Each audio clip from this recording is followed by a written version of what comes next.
Viena mano mokinė, kalbėdama apie jausmus, pasidalino, kad atsipalaidavusi jaučiasi tarp draugų. I feel relaxed between friends. Ar matote šiame sakinyje klaidą?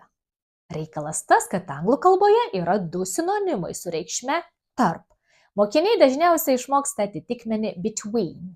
Ir šis žodis išties puikiai tinka tokiose junginiuose kaip between you and me, tarp mūsų, between two fires, tarp dviejų ugnių ir taip toliau. Vartodami žodį between mes visada kalbame apie porą daiktų, dalykų, asmenų.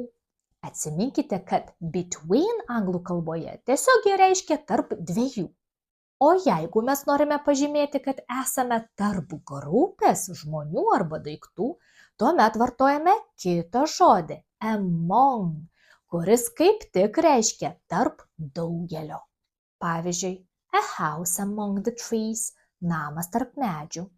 One example among many, vienas pavyzdys iš daugelio. Taigi pasakykime dabar kartu visą sakinį taisyklingai.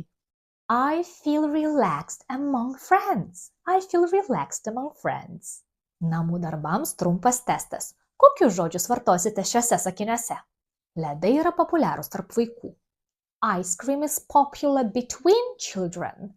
Arba ice cream is popular among children. Tai atsitiko tarp 1 ir 2 valandos. It happened between 1 and 2. Arba it happened among 1 and 2. Lauksiu jūsų atsakymų komentaruose.